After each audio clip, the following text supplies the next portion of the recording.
Welcome to the world of science fiction stories, and don't forget to like, share and subscribe my channel. Enjoy the listening. Abandoned by the galaxy. Until the human fleet arrived. The morning sky of New Haven glowed orange as its distant sun climbed over the jagged mountains. Tom stood on the cracked concrete platform that once served as a landing pad, his eyes fixed on the horizon. At 53, his face had weathered into deep lines, each one marking another year since Earth had abandoned them. "Another day in paradise," he muttered, running a hand through his gray-streaked hair. Below him, the colony of New Haven spread out in a patchwork of makeshift structures. What had begun as a planned settlement with neat grid patterns had evolved into something more organic. Metal sheets salvaged from the original colony ships formed roofs over walls built from local stone. Solar panels, most cracked but still functioning, dotted the landscape like strange flowers. Tom descended the metal stairs, each step echoing with a dull clang. At the bottom, Mary waited for him with the day's reports. At 45, she served as both the colony's doctor and head of agriculture. Two jobs no one person should have to do. "We lost another field to the rust beetles," she said without greeting. "That's 3 this month." Tom nodded. "How bad?" "Bad enough. We'll have to cut rations again." She handed him a tablet, one of the few working pieces of original technology they had left. Its screen flickered, the battery held together by salvaged parts and sheer stubbornness. "Council meeting at noon," Tom said. "Bring your recommendations." Mary's eyes hardened. "I'll tell them what I always tell them, we need to move the settlement further north. The soil is better there, and closer to the ghost lands." Tom reminded her, "We've been over this." The ghost lands, a stretch of territory where strange lights appeared at night and from which hunting parties sometimes didn't return. The colonists avoided it out of both superstition and practical caution. "We can't keep going like this, Tom. Something has to change." Tom didn't answer. They both knew she was right. The colony council gathered in what had once been the command center. Now it served as their meeting hall, school, and, on festival days, a place to dance and forget their troubles. 7 people sat around a table made from the hull of a transport vehicle. The metal surface was polished to a shine. "One of the small dignities they maintained, the communication array is failing," said Ben, the colony's chief engineer. His hands were permanently stained with machine oil, fingernails rimmed with black. "I've bypassed the damaged sections, but we're looking at 2 months, maybe 3, before total failure." "Can't you fix it?" asked Lisa, who represented the hunters and security teams. Miller allowed himself a small smile. "Good. Tell all groups to prepare for Phase 2. Phase 2 was the direct assault on Ravager processing facilities.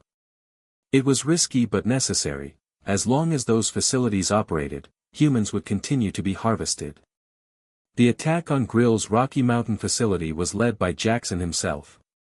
A force of 300 fighters, a mix of military personnel and civilians who had learned to fight, approached under the cover of darkness, carrying both human and adapted Ravager weapons. "Remember," Jackson told them before they moved out, "they're strong and fast, but they're confused. They can't coordinate like they used to. Hit them hard, and don't give them time to regroup." The battle was fierce. Ravagers fought with natural ferocity, their claws and teeth as dangerous as their advanced weapons.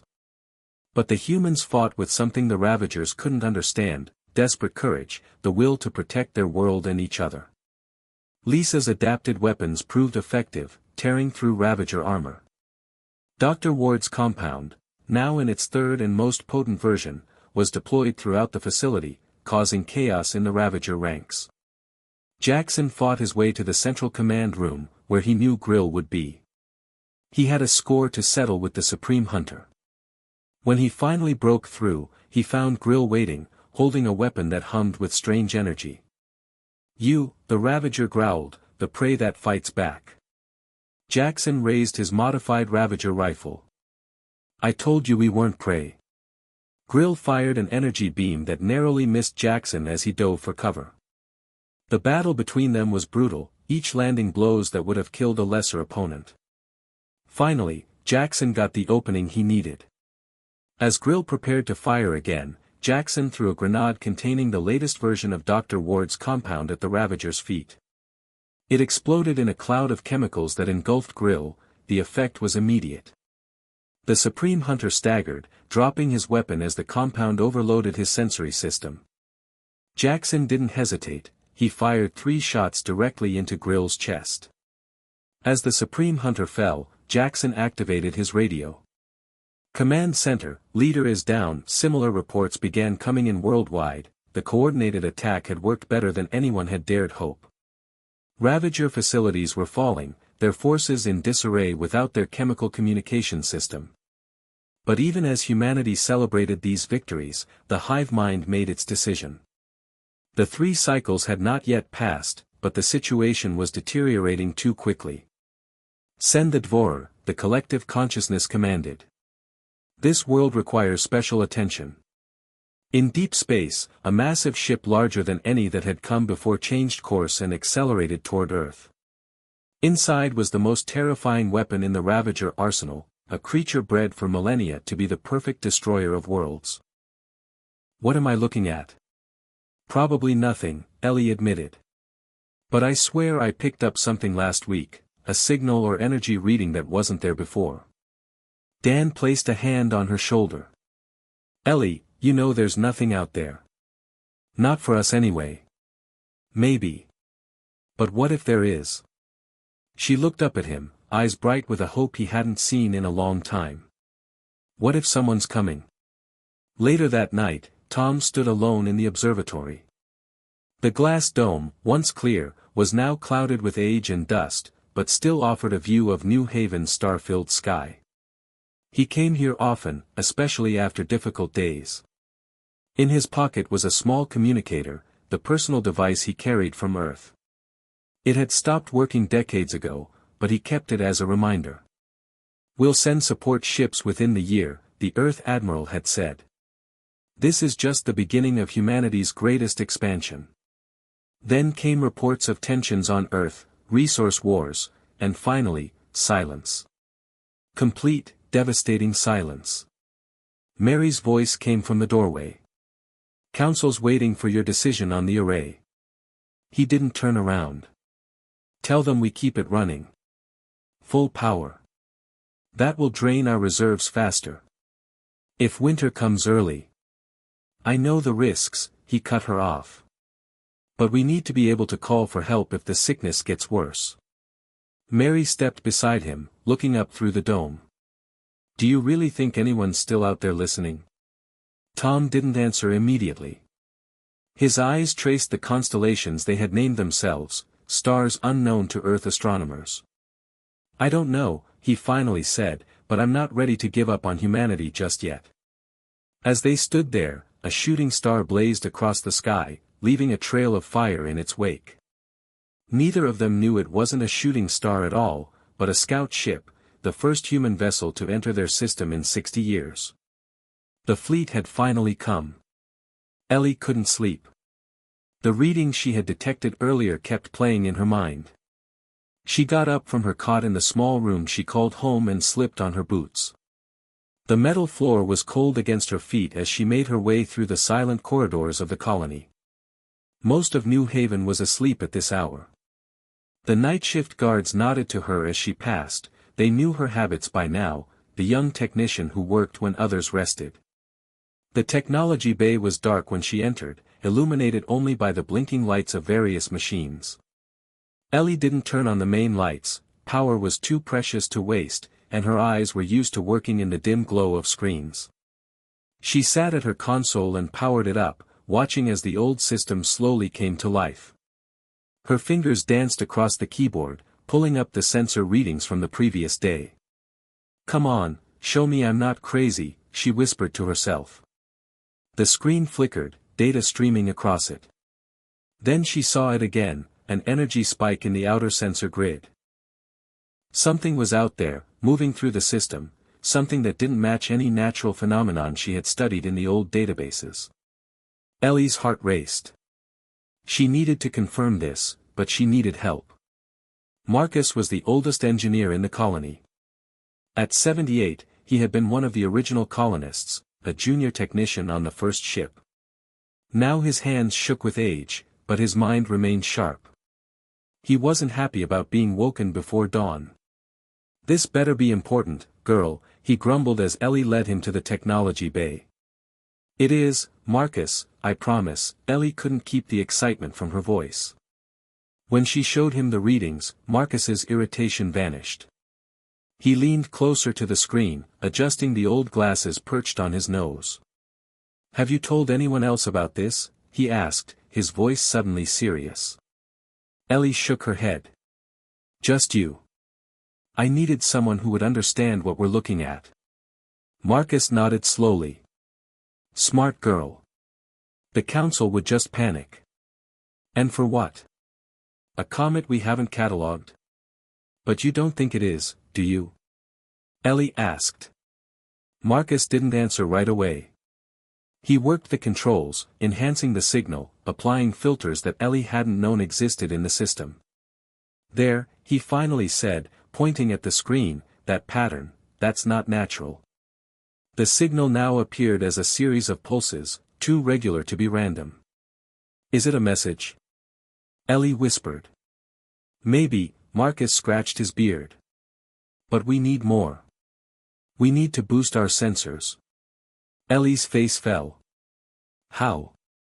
We barely have enough power to keep the essential systems running."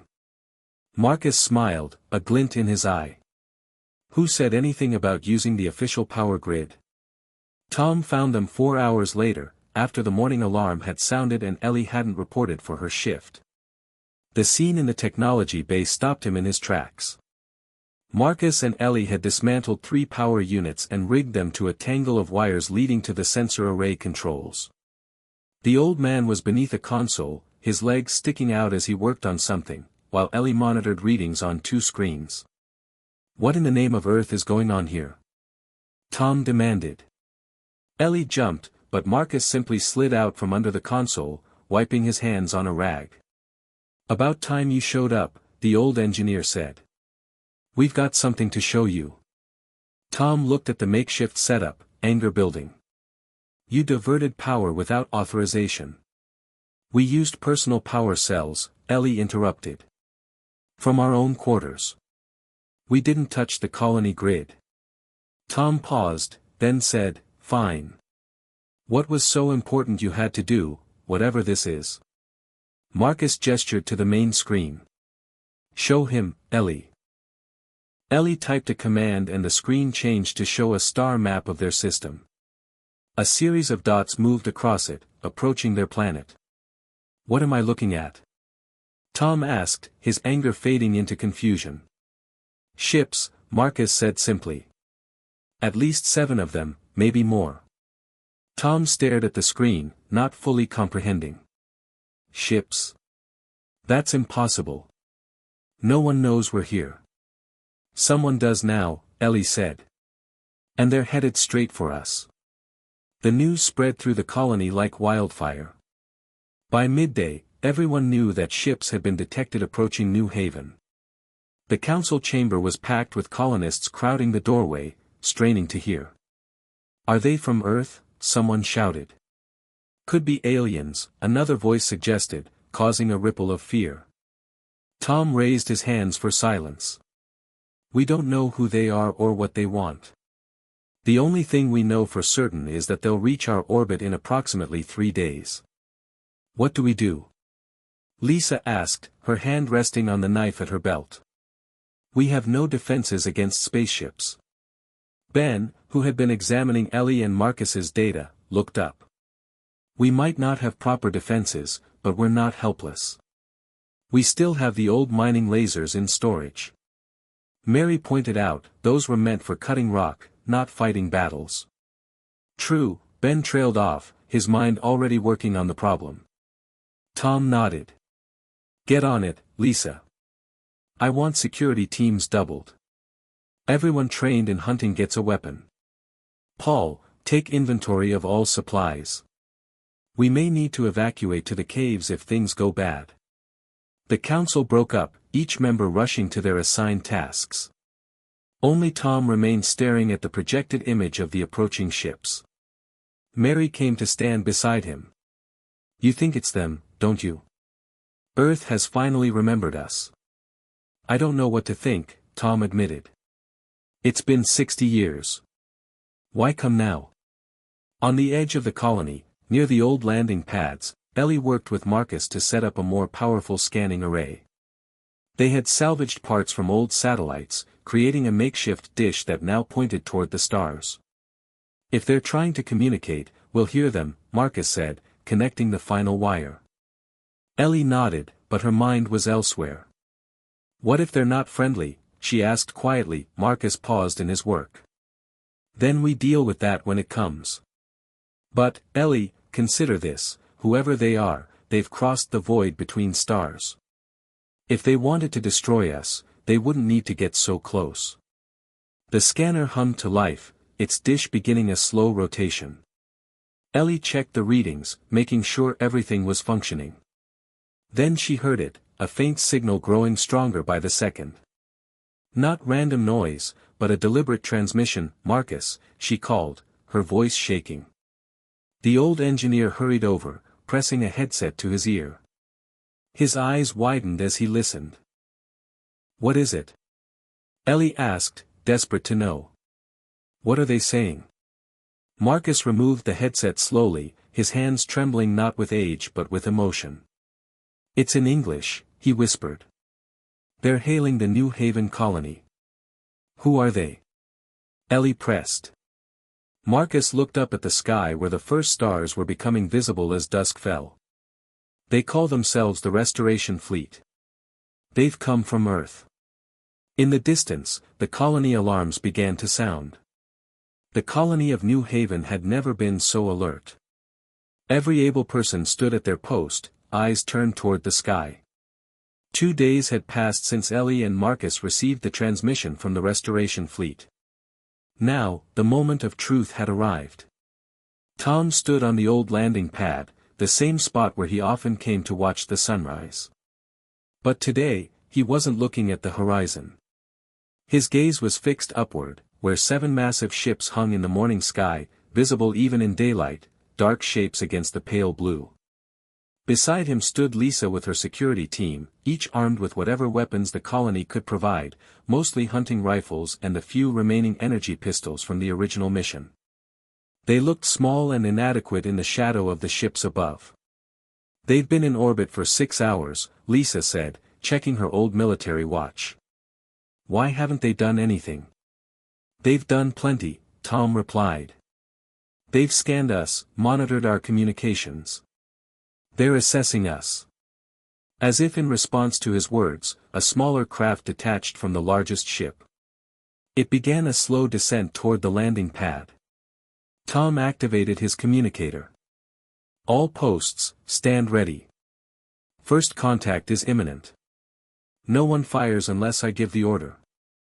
The landing craft was unlike anything the colonists had seen, sleek and silver. It moved with a grace that made their own ships, long since cannibalized for parts, seem like relics from a forgotten age, which Tom realized they were.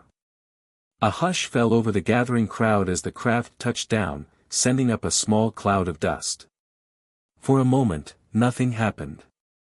Then, with a soft hiss, a door slid open and a ramp extended to the ground. 5 figures emerged, walking slowly down the ramp.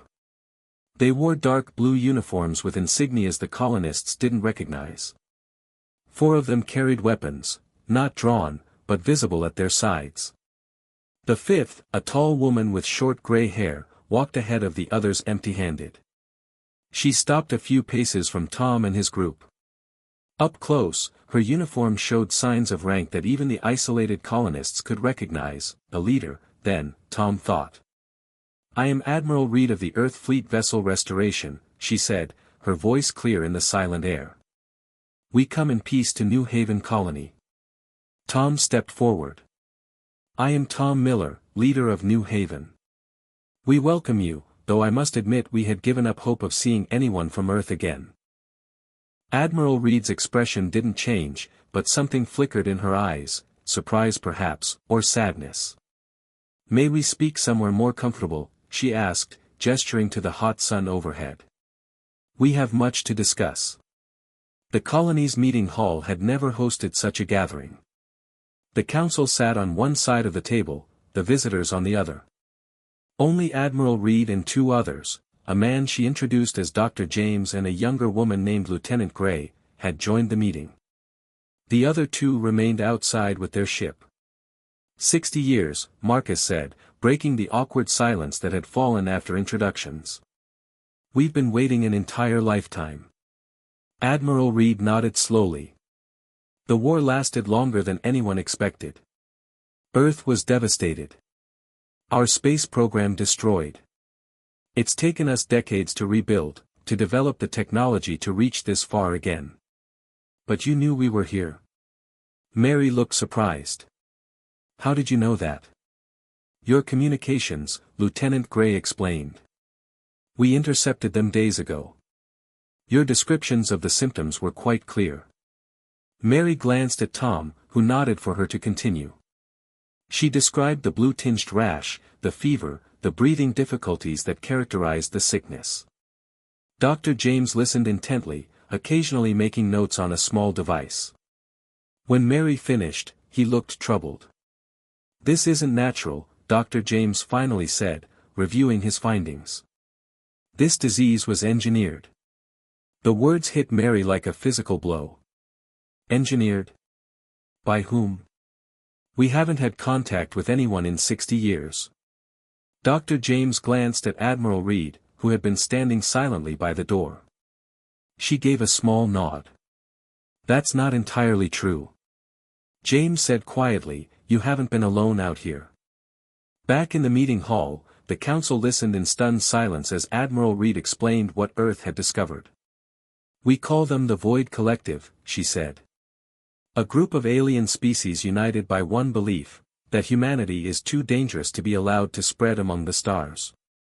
"Aliens," Ben whispered, the word foreign on his tongue. "In 60 years of isolation," Reed continued, "the idea of non-human intelligence faded from everyday thought to the realm of old stories. They attacked Earth shortly after your colony ships left. That's what started the war. But they've been watching you too, all this time." "Watching us?" Lisa's hand moved to her weapon. Lieutenant Gray answered, "You were an experiment to them. They wanted to see how humans would adapt when cut off, whether we'd survive or destroy ourselves. They'd been observing you from a hidden base somewhere in this system, the Ghost Lands." Ellie said suddenly. All eyes turned to her. "The strange lights, the hunting parties that disappeared." "It wasn't superstition," Tom said, feeling cold despite the room's warmth. "And the sickness. They did that too." Dr. James nodded grimly. "A test of your medical capabilities, most likely, to see how you'd respond to a threat you couldn't understand or fight." "But why come back now?" Tom pressed, returning to his original question. "After 60 years, why is Earth suddenly interested in a forgotten colony?" Admiral Reed's face hardened. "Because the war never truly ended. It just went cold. Now it's heating up again, and we need every human settlement we can find. We're taking you home." "Home?" Paul's voice cracked with emotion. "To Earth. For those who want to go," Reed said. "Or we can help rebuild this colony properly, with modern technology and supplies." A murmur ran through the council members. The offer seemed too good to be true after decades of struggle. Tom sensed there was more. "What's the catch, Admiral?" Reed's eyes met his. "The catch, Mr. Miller, is that once the Void Collective realizes we found you, they'll come. And they won't be content with watching anymore." As if to punctuate her words, an alarm sounded from Lieutenant Gray's equipment. She checked it, her face paling. "Admiral," she said urgently, "we're detecting ships entering the system. They're not ours." The first contact with Earth had barely begun, and already time was running out. Chaos erupted in the meeting hall. Council members shouted questions while Admiral Reed spoke urgently into her communicator. Lieutenant Gray's fingers flew across her device, tracking the approaching ships. "Everyone, quiet." Tom's voice cut through the noise. The room fell silent. "Admiral, what are we dealing with?"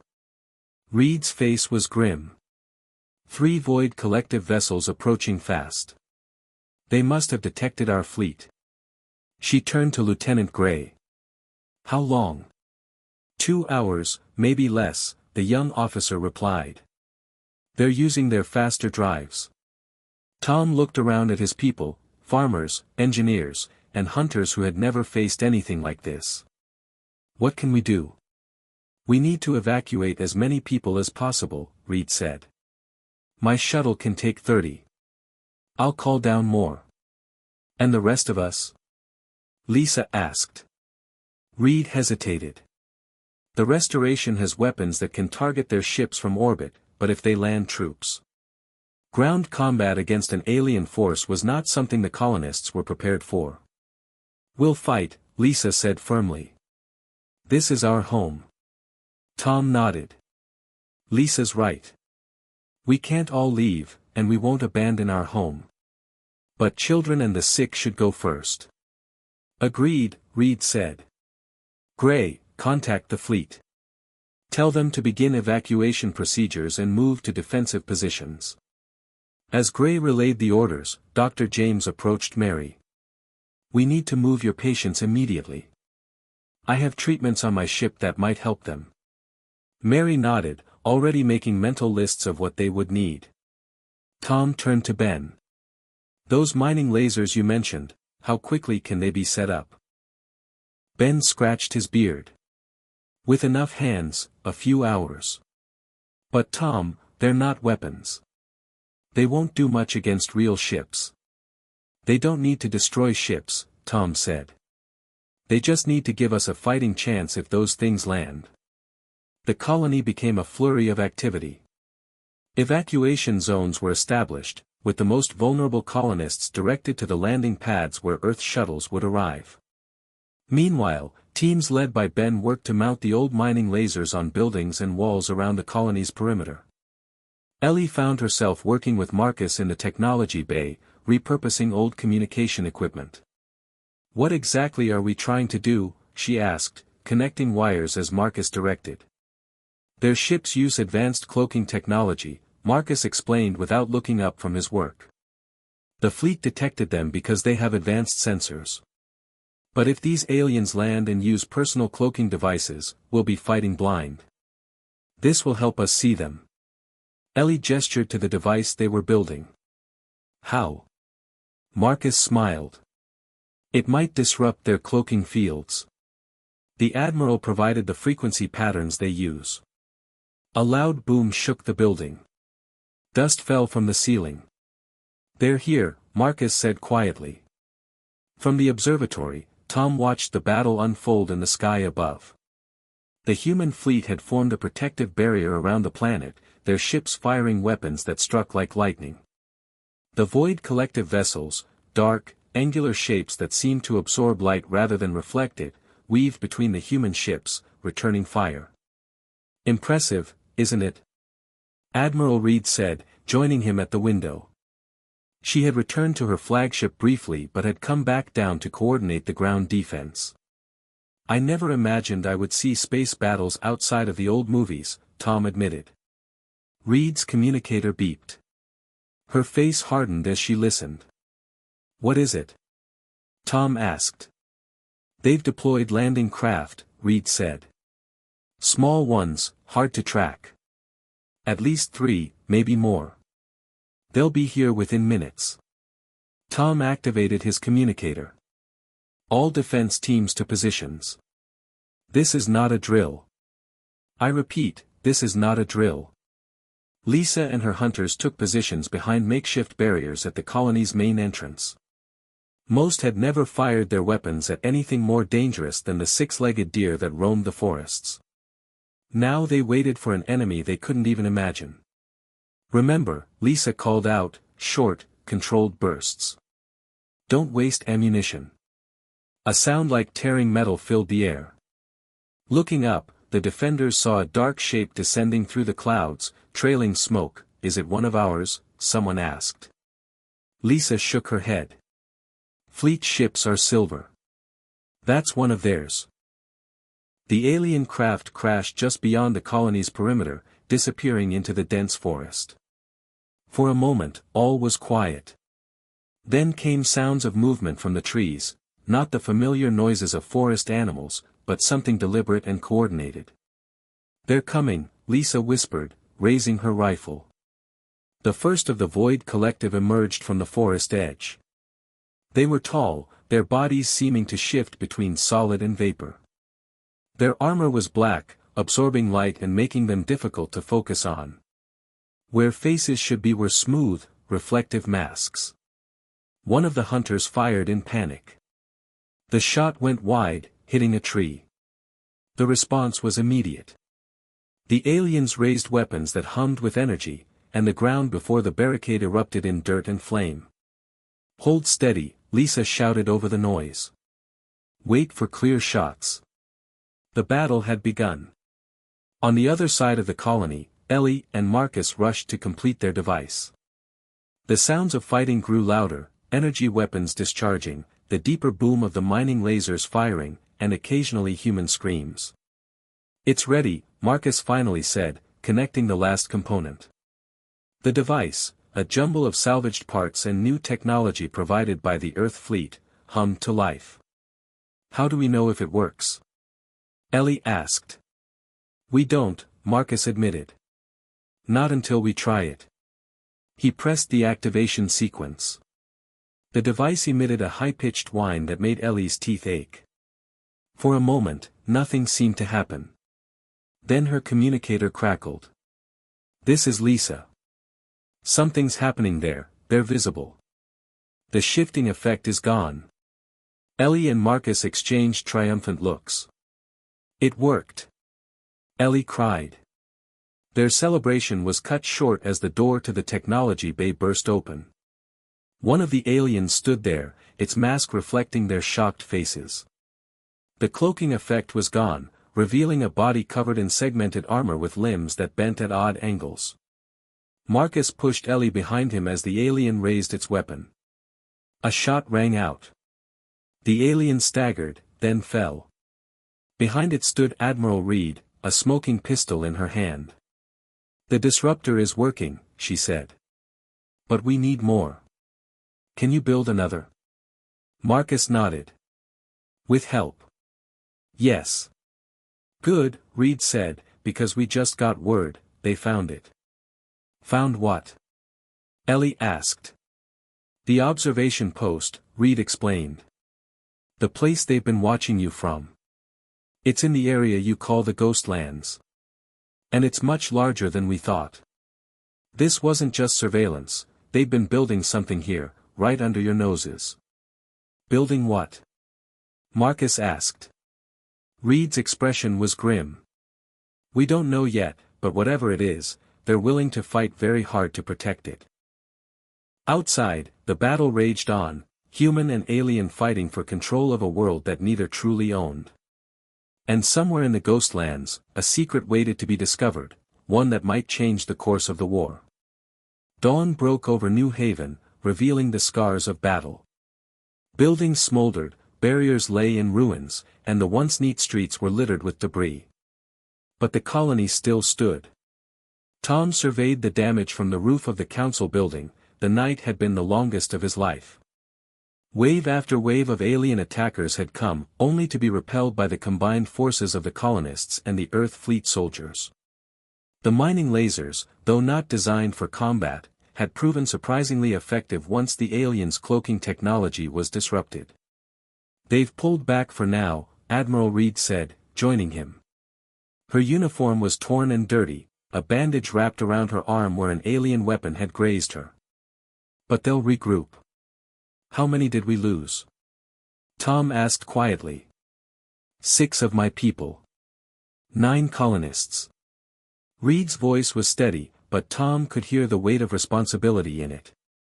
"The evacuation ships got away safely. Your children and sick are aboard the restoration now, receiving treatment. Tom nodded, finding some comfort in that. What happens next? Reed looked toward the distant mountains that marked the edge of the Ghostlands. We find out what they've been building. The council room had become a war room. Maps were spread across the table, markers indicating alien positions and human defenses. Tom stood with Admiral Reed, Lisa, and Lieutenant Gray, planning their next move. Our scouts report heavy activity here, Lisa said, pointing to a valley deep in the Ghostlands. Strange lights, energy readings off the charts. Lieutenant Gray nodded. Fleet scans confirm it. Whatever they've built, it's big and it's powerful, and they're defending it with everything they have. Could it be a weapon? Tom asked. Possibly, Reed said, or a communication array, or a gateway for reinforcements. We need to find out before we can counter it. The door opened, and Ellie rushed in, out of breath. It worked, Marcus's new disruptors. They cover twice the area of the first one. Reed smiled. Good work. We'll need them for what comes next. Which is? Tom asked. Reed's expression became serious. A strike team, small, fast, able to get in and out of the Ghostlands without being detected. We need to see what they're hiding. I know those lands better than anyone, Lisa said. My hunters and I have tracked game there for years, even with the stories of ghosts. I should go too, Ellie said. Everyone turned to look at her in surprise. I understand the disruptor technology better than anyone except Marcus, and he's too old for this kind of mission. Tom wanted to object, to protect the young woman who represented the colony's future, but he recognized the determination in her eyes, the same look he'd seen in the mirror for decades as he fought to keep his people alive. It's settled then, Admiral Reed said. Lisa, choose your best hunters. Ellie will join with the disruptor. I'll send my best tactical officer, Alex, and 2 Marines. You leave in an hour. The Ghostlands deserved their name. Mist clung to the ground, swirling around the trees whose branches seemed to reach out like grasping hands. Strange rock formations cast shadows that moved even when the light didn't change. Lisa led the small team through paths known only to her hunters. Ellie followed closely, carrying the disruptor in a backpack. Alex, the fleet's tactical officer, used advanced scanning equipment to track energy signatures. We're getting close, Alex whispered after several hours of silent travel. Energy readings are spiking. They crested a ridge and dropped to the ground, looking down into a valley that none of them had expected. Below them stood a massive structure, partly built into the mountain itself. It pulsed with an eerie blue light, the same shade as the rash caused by the engineered disease. Ships came and went from landing pads, and alien figures moved with purpose around the facility. What is it? One of the hunters whispered. Alex adjusted his scanner. It's a portal. A gateway to where? Lisa asked. I don't know, but the energy signatures match wormhole technology we've encountered before. Ellie studied the facility. Look there, those towers around the perimeter. They're projecting some kind of field. Alex confirmed, a cloak. Hiding this whole valley from standard scans. That's why we never found it before. Lisa's expression hardened. So what's the plan? We can't fight all of them. Alex pointed to a smaller building near the main structure. That looks like a power station. If we can disable it, the whole facility will shut down. Ellie finished, without power, their portal is useless. Exactly, Alex said. We go in quietly, set charges, and get out. Simple. None of them believed it would be simple, but they had no choice. Back at the colony, Tom waited anxiously for news. The remaining defenders had fortified their positions, ready for another attack. But the aliens had grown strangely quiet. They know, Marcus said, joining Tom at his lookout post. They know we've sent people to their facility. How can you be sure? Tom asked. Before Marcus could answer, the sky darkened. Looking up, Tom saw 3 massive alien ships descending toward the colony, far larger than the ones they had fought before. "That's how," Marcus said grimly. Tom grabbed his communicator. "All positions, prepare for attack. This is not a drill." In the Ghostlands, the strike team moved silently toward the power station. They had avoided patrols.